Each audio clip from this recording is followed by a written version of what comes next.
बिना दहेज की शादी। विभा की शादी बिना दहेज के खुशी खुशी संपन्न हुई थी, जिससे उसके घर वाले भी बहुत खुश थे और दामाद और समधी की तारीफ करते नहीं थकते थे। हर मिलने आने जाने वालों को उनकी तारीफ में कसीदे पढ़ते। इधर विभा भी खुश थी। अभी शादी को 1 महीना ही हुआ था तो रिश्तेदारों का आना जाना लगा रहता था और सबको ये बात बताई जाती थी कि हमने तो बिना दहेज लिए शादी की, जबकि हमारे बेटे को कितना दहेज मिल रहा था। पर हमें तो अच्छी और खूबसूरत लड़की चाहिए थी बस। शुरू शुरू में तो विभा को ये बातें आम लगती थी, पर उसे हर बात के बाद और हर रोज़ ये बात सुनने को मिलने लगी। कभी सासू माँ कहती, बहू तुमने ज़रूर सोने की गौरी की पूजा की होगी कि बिना दहेज के इतना अच्छा परिवार और इंजीनियर पति मिला, वरना मोटा दहेज देने पर भी ना मिलता ऐसा परिवार। अब हमें ही देख लो, कितना दहेज दे के तो दोनों बेटियों की शादी की, तब जाके तो अच्छा परिवार मिला। दोनों नंदों का भी वही हाल था। हर बात की एक बात कि हमारे तो भैया और माँ बाप का दिल देखो कितना बड़ा है, जो एक पैसे ना लिए आपके घर वालों से, आपको तो सब फ्री में ही मिल गया। ये बातें विभा को अब सुन के चिढ़ आने लगी। उसे ऐसा लगने लगा जैसे कितने एहसानों तले दबी है। ऊपर से घर के सारे काम, नंदों का घर एक भी शहर में होने से वो भी वीकेंड पे चली आती बच्चे और पति के साथ, तो सबकी पसंद का खाना अलग अलग बना के खिलाते हुए उसका पूरा दिन निकल जाता। खाने का भी समय नहीं मिलता, लेकिन पूरे घर में कोई भी नहीं पूछता कि तुमने खाना खाया या नहीं।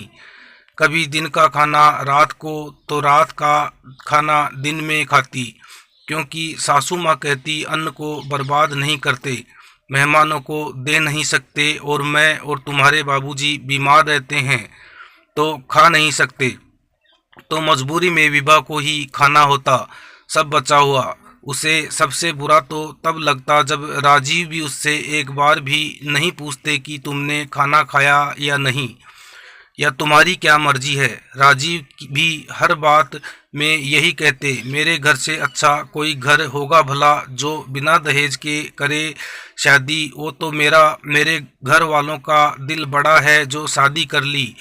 अब ये हर रोज की कहानी हो गई थी सबकी। विभा ना अपनी पसंद के कपड़े पहन पाती, ना खा पाती। इन सब बातों से अब उसका दम घुटने लगा था। अचानक एक दिन सासू माँ ने आके कहा, बहू कल घर में हमारे दोनों समधी का पूरा परिवार खाने पे आने वाला है, तो तुम सबकी पसंद के ही व्यंजन बनाना। विभा ने कहा, ठीक है माँ जी।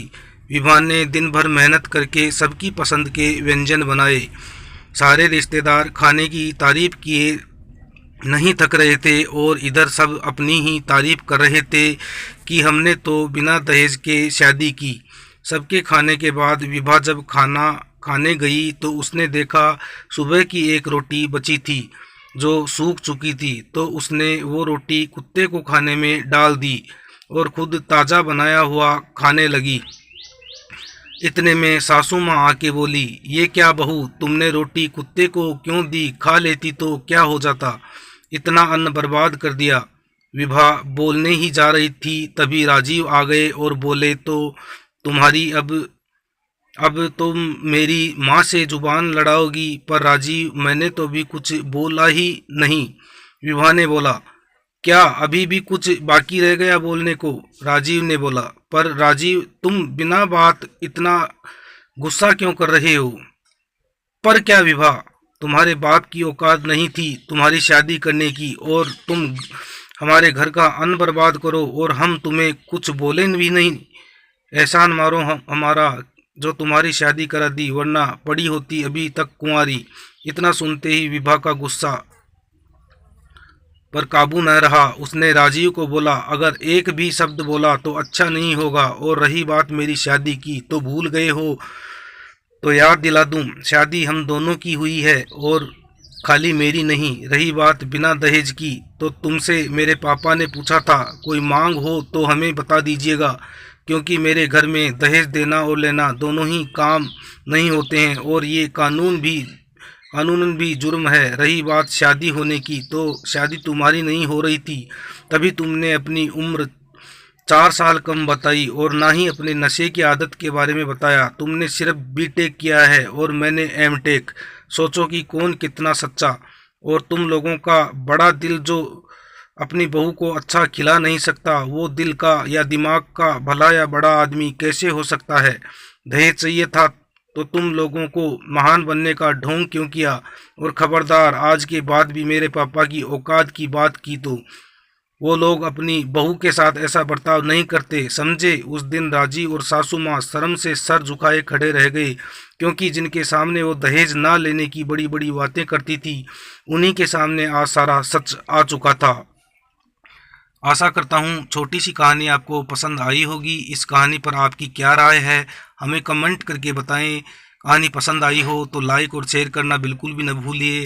चैनल पर नए हो तो चैनल को सब्सक्राइब ज़रूर कीजिए और घंटी के निशान को ऑल पर सेलेक्ट करें, जिससे कि आने वाले सभी वीडियो के नोटिफिकेशन सबसे पहले आपको मिल सके। कहानी सुनने के लिए आपका बहुत बहुत धन्यवाद।